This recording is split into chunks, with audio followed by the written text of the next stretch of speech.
of July.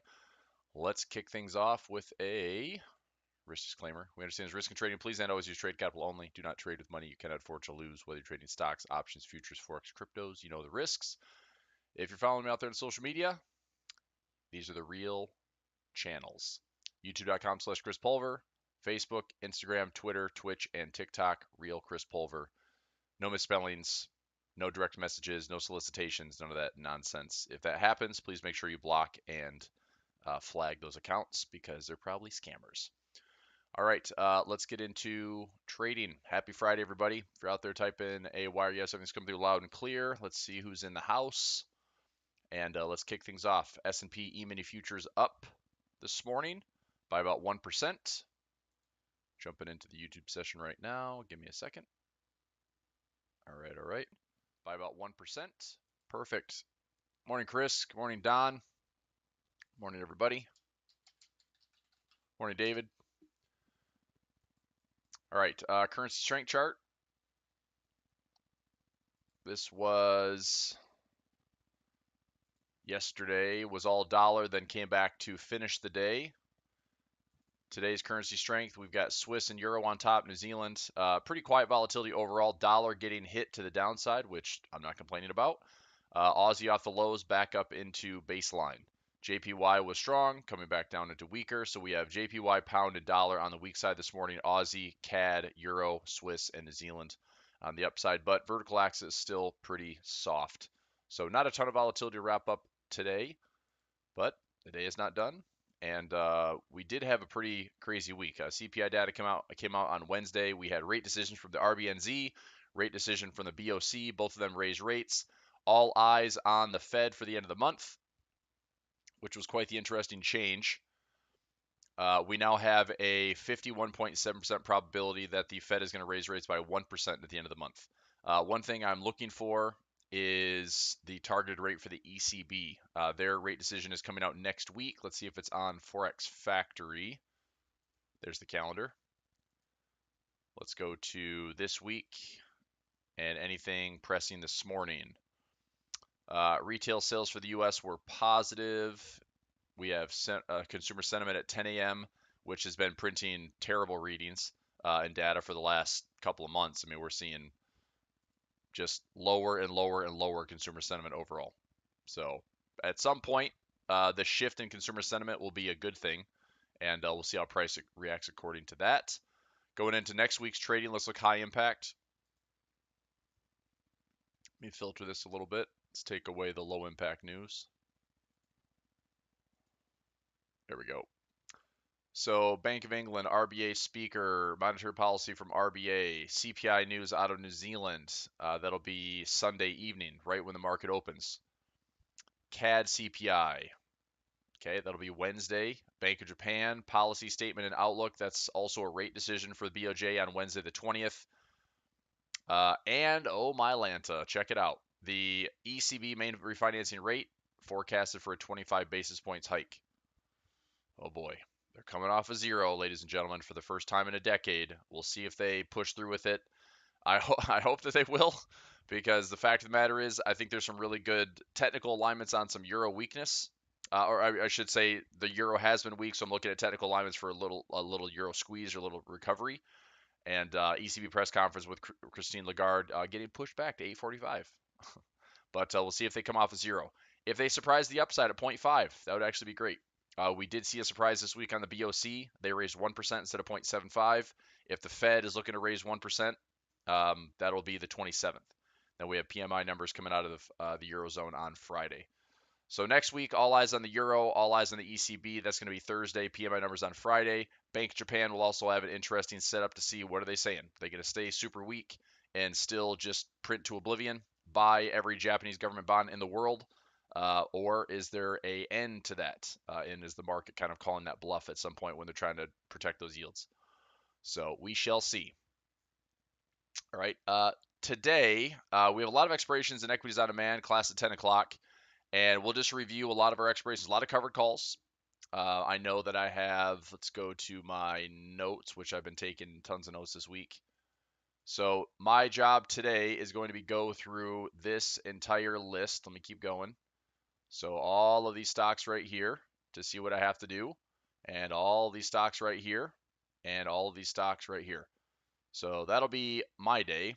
Just going through expirations, going through different accounts, making sure I'm not overlooking anything. If I have any covered calls that are expiring for full profit, I will look to see if I can start getting them out to another week or 2 or 3 to keep repairing. This week, I may, let's see what Delta's at. Delta had positive earnings this week. We're trading at 29.82. I have a 31.50 covered call. From the looks of it, more than likely I'm not going to lose the stock at 31.50. So that would have been for profit. My break even is 29.30. That would have been $2.20 a share. Doesn't look like it's going to get called away. So I will just continue to repair. If this is decayed enough today, then I'll probably just close out this covered call, look to issue another one for 722, and try to keep that 31 to 31.50 covered call and just keep chipping away at that cost on Delta. So that'll be one stock I'm watching to keep lowering the cost basis a little bit. Overall, markets seem to be up today, which is not a bad thing. If we go to the dashboard for futures, 0.27 on the Dow futures, 0.32 on S&P. We're pushing straight up. I don't know if that's post retail sales, perhaps. Not really sure. NASDAQ 0.38, but everything's jumping up really aggressively this morning. Gold 1705. I was looking at major support around 1675. And if we get a turn on the dollar, we should see a nice little bullish move on gold. Same thing on silver. Silver off the lows. You know, we're trading, I think, in the 17s this week. XAG USD. We were trading down as low as 1815. Now we're up to 1873. So not to be confused with the classic show 1883, which I've never watched. What else? Thanks, Tom. Appreciate that. Got to sign CTRA, so exercise. Good, Catherine. Just like we talked about, I'll probably do the same thing. I saw that I was assigned that. I will take a look at everything with our notes. I think CTRA was assigned, which again, you know, it's not a bad energy stock. I just think it's one of those stocks right now that I don't necessarily want the ownership. Right? I mean, I don't mind it. I think this is a good discount, but considering it's down about 30%. If there's more downside, I'd rather have credit spreads starting now.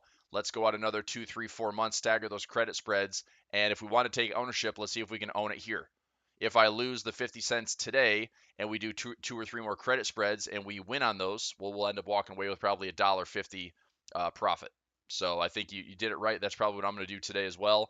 And hopefully I didn't have anything else that was assigned, but we will double check everything this morning. Yep. No, I agree. I agree. I mean, like I said, I think there's more downside potential coming. Maybe it's to finish up the month of July. Maybe it's August, September. You know, keep in mind that the Fed narrative is not changing. Even though I'm seeing a lot of reports, a lot of analysts talking about peak inflation, why it makes sense, blah, blah, blah. Look, until the Fed is confident saying that inflation is behind us and the worst of inflation is behind us, until the Fed is dripping that narrative into the market, I think we stay fairly cautious right now. I would rather have margin, cash on the sidelines, ready to go to work, testing levels with some some credit spreads, but not committing right now. You know, that's my outlook, and I think that's a good place. So probably this same thing with this stock. It's dropped a ton. In case there's more momentum to this, I don't want to own it here, right? Even if, again, even if it pops up a little bit, you know, there might be a quick repair, but just in case it goes lower, there is certainly more downside. Past resistance, previous lows, yearly pivot, backside of a channel break. I don't want to try to, stomach a $6 to $7 move on a $26 stock. So I'd rather do some more credit spreads. We can own it cheaper if it goes against us, or we can collect the credit and income over the next 5 to 6 months. Good stuff. All right, good stuff. All right. Let's see what else. Anything else on the stock side of things? Any stocks you'd like me to take a look at? I'm trying to think some of the ones I've been repairing a lot of. I got called away in a good way. So Coinbase. We're still hanging in there. Coinbase pre-market $55. If anybody still has it, I think Linda. I don't know if you're in the room today. If Linda had a 54 or $55 cover call for this Friday, or maybe it's next Friday, the 22nd, something like that. But Linda's break even's like low 40s. So still watching Coinbase. We had Chewy called away last week for profit. It's trading at $42.99. So still hanging in there. Pre-market's $42.99. If we have dips on pullbacks on Chewy, I'm going to buy some more. So if we have a dip, let's say to $35 or $36, I'll probably start another leg or two on Chewy. This one also might come back down, revisit the lows. Very interested in buying this stock at the lows around $24 to $23. And Uber is just hovering around 20 bucks. My break even on Uber is around $26. And I don't have it covered yet because I'm trying to get this one called away at this high, which is around 27, and into this level support and a gap around 28. So I'm pretty sure that they're uncovered at this point. And if it rallies on its own, I'll start looking to cover it. It's pretty simple. If we break above the 50 EMA and start heading up towards the 144 and the 200, I'll start covering. And again, this is one that I'm not looking to, hang on forever. I will let it go for maybe $2, $3, $4 a share, whatever I can get my hands on. So, but stock got a rally. I know that there was some news this week. Pinterest had a big jump last night.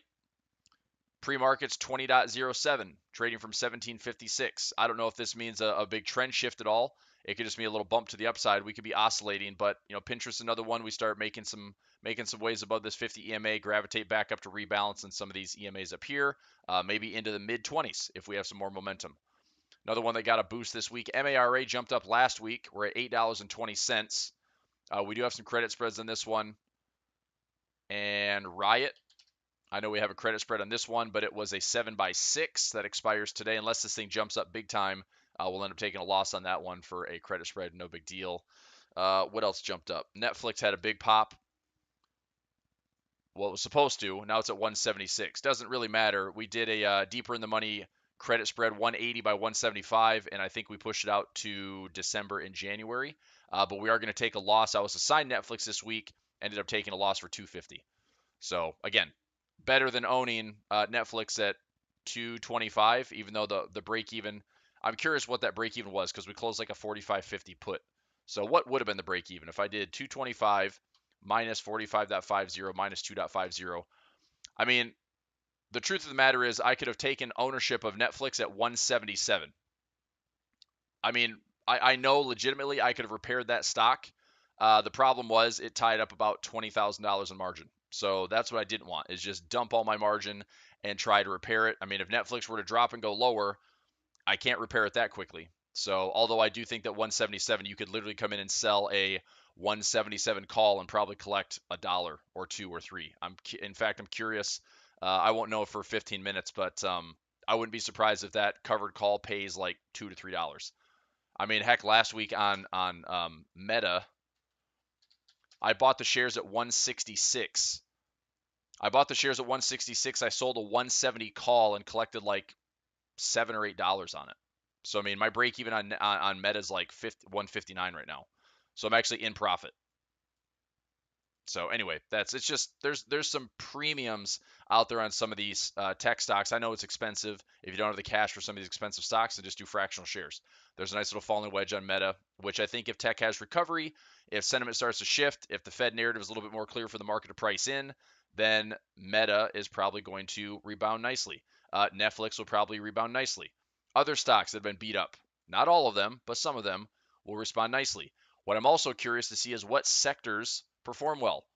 Is it just going to be tech because it was beat up so badly? Is it going to be materials? I hope so. Is it going to be value? I hope so. I would be really shocked to see the value play be like, oh, it was a great 6 months of value trades, and then it turned to nothing again.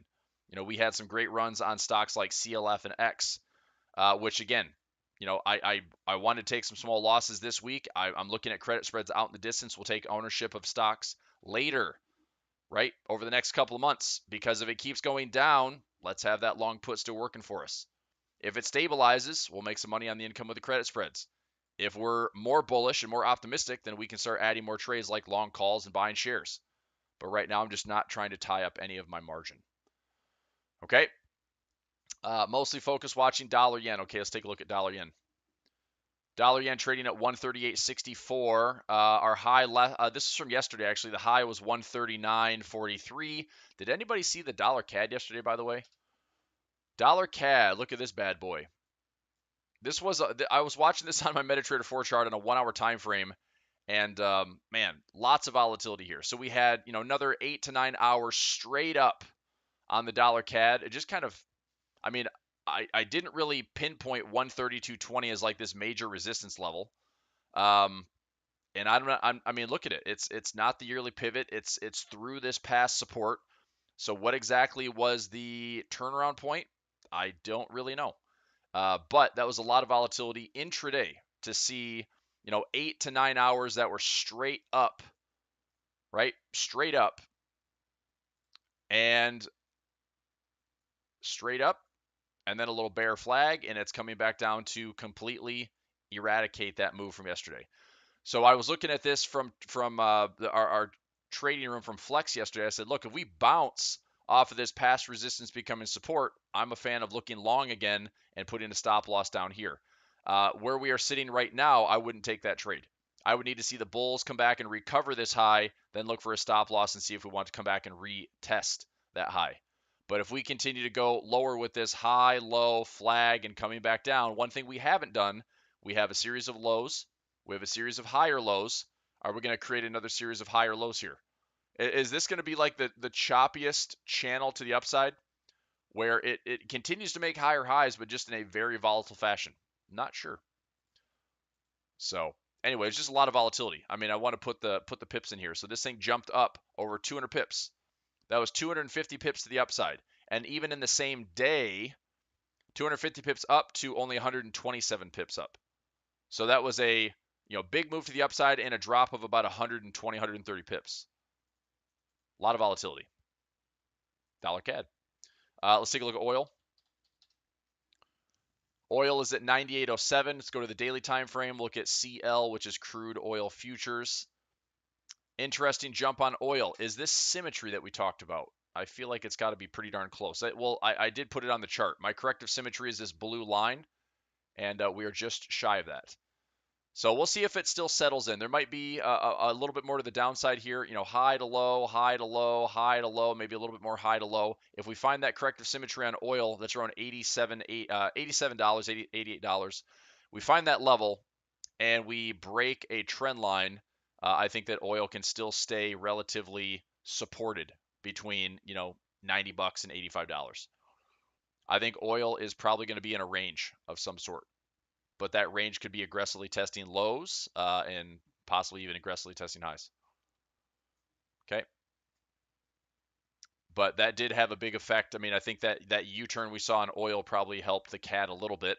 Let's see what's happening this morning on the old CAD Swiss. I'm long on CAD Swiss, and hopefully we're coming back up to fill some pockets between 76.50 and 77.50. We had some nice runs on some of these other CAD crosses. Aussie CAD's heading up, which I'm long on. New Zealand CAD heading up, which I'm long on. Euro CAD, we got a nice slipped fill around 130. Some traders got filled slightly below that, around 129.95. And we're up about 130 pips right now. Hopefully more to the upside is coming. Pound CAD, a little mixed on the day with the candle, but still I like the oversold conditions. If we start to get on the right-hand side of this trend line with pound CAD, I'm looking for a decent move back up towards, at the very least, these highs around 6,000. If we end up putting in a bottoming pattern, then we look at a swing trade and correction back around 63 to 6,400. So again, right side of the trend line makes a big difference. I did talk about crypto. Let's go to Bitcoin for a moment. Bitcoin trading at 2960. Still, this does have a bear flag look to it. So be careful on the buy side. I mean, if I don't know if anybody's in here trying to scalp Bitcoin, but there's opportunities there to buy it, sub 20. And I mean, if you bought it at 20,000, it's up $1,000. That's still a move, right? That's a decent move.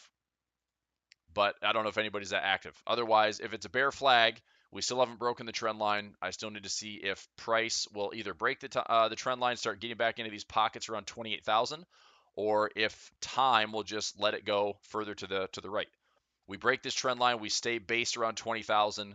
Again, a little bit of optimism, a little bit of rally in stocks. I think that translates into crypto. Bitcoin probably leads the way. Ethereum follows, other coins follow. We might see a bit of a recovery, but time will tell. All right. Anything else? I'll keep today's session pretty short and sweet. Take a little breather before class at 10 o'clock. It's been a week. It's been one of those weeks. So I'm trying to think anything else that sticks out. Let me do a little scan-a-rooney Anything that stands out today? Let's go to, let me see if I can find some good levels that I want to buy. So,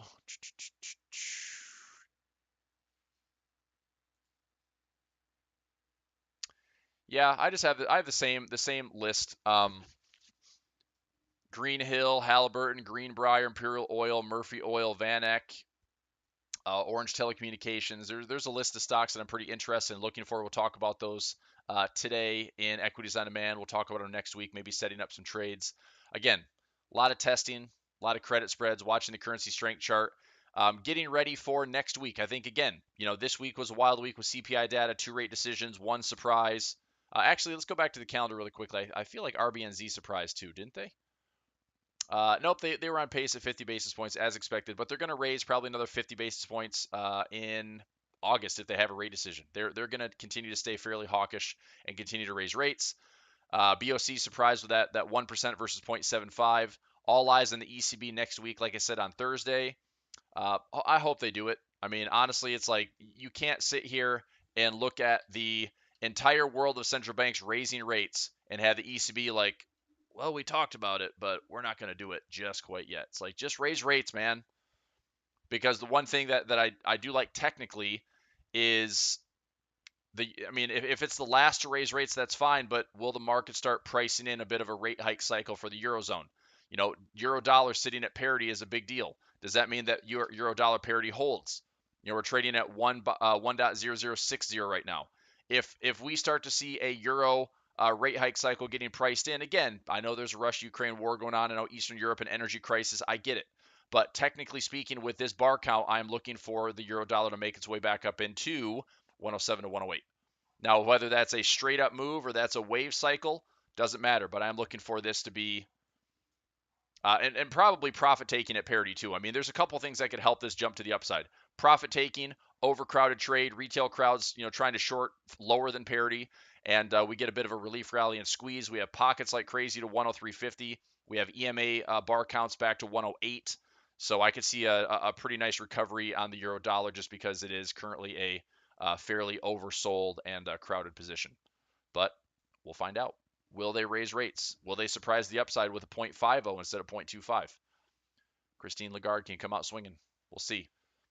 GLD down to 159. Okay. Yes, that's a good point there, Donna. Let's take a look at that today because I might throw a couple of credit spreads at it. Again, not in a huge hurry for the time of this. I don't need to say like, oh, let's do it for 2 weeks. I mean, look, let's go out a couple of months. Let's stagger some credit spreads because if we can take, let's say it's a $2.50 to $5 credit spread and this thing bounces and heads higher, that's good income at a nice technical spot. It's an expensive stock. I don't necessarily want to own it. I do have some GLD in my portfolio, but my right here, this actually is a January 185 call that I've had since I've owned this thing. My break even's around 168. So I'm upside down in the position overall, but I still have this call that is I added up here when price was at 185. So I collected, I don't know, $3 or $4 on that covered call. So it lowered my cost basis, but technically speaking, I really like this support. If we hold that support, let's go. So yes, let's definitely look at gold today, GLD, especially if we are green. We're pre-market at 159.20. I'd like to look at something like a 160 by whatever, 157.50, maybe a 155, and throw it out for the next maybe 4 to 6 months. But thank you for bringing that up. Let's talk about that. Yep, Eurodollar is going to be interesting. It sure is. And, again, 2,300, it was 1.2300 not that long ago. Okay, now it's down to parity. We haven't really had much of a pullback. We've had wave counts. We've had oversold conditions. I'm prepared. I did scale out yesterday with some losses on the euro dollar. I'm prepared for that thing to flush through parity and go to 97.50, 9,500 until we have a bar count that really sticks. Until the dollar is going to start correcting. All these technicals we talked about that I'm just kind of waiting for. We have a nice little rising wedge setting up on the dollar index right over here. So DXY dollar index. If this rising wedge is going to play out in any way, shape, or form, well, I've got to wait for the structure to break. Eventually, on the right-hand side of this trend line, we have a 50 EMA, we have a 200 EMA. That's all the correction I'm looking for, but that's enough to turn a lot of positions pretty profitable and have the confirmation to get in and add to some of my positions that I've been holding. So I will look to add on euro dollar, look to add on pound dollar, look to add on Well, maybe dollar yen. Dollar yen, maybe. Even though I've been scaling out of that one too. I need some more confirmation. But yes, trendline break, rising wedge, find this 50 and 144 EMA. Come on, dollar. Otherwise, the technicals are broken, you know? So we'll figure it out. All right, traders. Any other questions? Any other symbols? Next week's going to be interesting. ECB rate decision, PMI numbers. We have New Zealand CPI at the start of the week. Central banks are still on their heels, still raising rates. Inflation data, again, the question is, did it peak? We've heard it for a couple of months. Did it peak? I don't know. Possibly. Because, again, there's a difference between headline inflation and core inflation. Core inflation has been down for 3 straight months. Headline inflation has been higher because it's being dragged by food and energy. And the reality is, if you don't know this, the reality is raising rates right now for the central bank is not going to change food and energy prices. It's not, okay? But it is clearly like killing the swagger and the sentiment of the markets, because if energy prices continue to stay higher, and what are we noticing right now? Countries are starting to find ways to like build their own semiconductors, expand their own agriculture, do something that is less energy dependent than what we've seen. Because right now, an energy crisis with what's happening in with the Russia-Ukraine invasion, if China does it to Taiwan, again, these are all things that if they pop up in the next year, 2, 3, 4 years, it's going to force countries to either hoard their commodities and become less dependent, or start putting in the money now to start building their own, doing something different. And it's probably going to be with automation. So, I mean, at the end of the day, high prices are going to force innovation, and it might take, infrastructure investments to get it. But I mean, it's either you continue to be dependent on adversaries, if you will, or you work towards a solution. And most likely, technology is your fastest route to do that. But it's expensive when rates are going higher and borrowing costs are up, and it's hard to start from scratch, right? It's just easier to buy stuff, especially if it's cheap. But that's not the case right now. Okay. All right. Yep. SLV, Craig. So, I mean, GLD, I like. We're going to trade some SLV. We've got some credit spreads already running on SLV. We started to go out towards, I think we did a bunch of 18 by 17s or 18 by 17 50s, and we have those spaced out to the end of the year. We're going to add some GLD today in equities on demand at the top of the hour. I like this 160 level. I think if we give it some time, we see a nice little bounce. I would love to see this. And again, if you've got the cash, I wouldn't mind buying the shares right here. You could look at a buy right strategy, or just try to hold on to it to a recovery around like 166. I mean, if you give it enough time, I think gold has a way to come all the way back up to 190 again. But I'm not interested in like, oh, I'm going to hold it for the next 5 years. Look, if I can get in down here, make some money over the next 2, 3, 4 months, I'll take some profit there. But I like GLD and SLV because I'm looking for a dollar correction, and that's going to influence the cost on those. Okay. All right, everybody. Have a great weekend. Happy Friday. I'm off to a little basketball tournament this weekend to play some 3-on-3. See if we come back with a little championship. And then back at it on Monday. I'll get the YouTube channel posted again Monday, 9 a.m. And look forward to seeing everybody in class in the trading rooms. That's it. Okay. Happy Friday. Have a great weekend. Equities on Demand students see at the top of the hour. Thanks. Bye.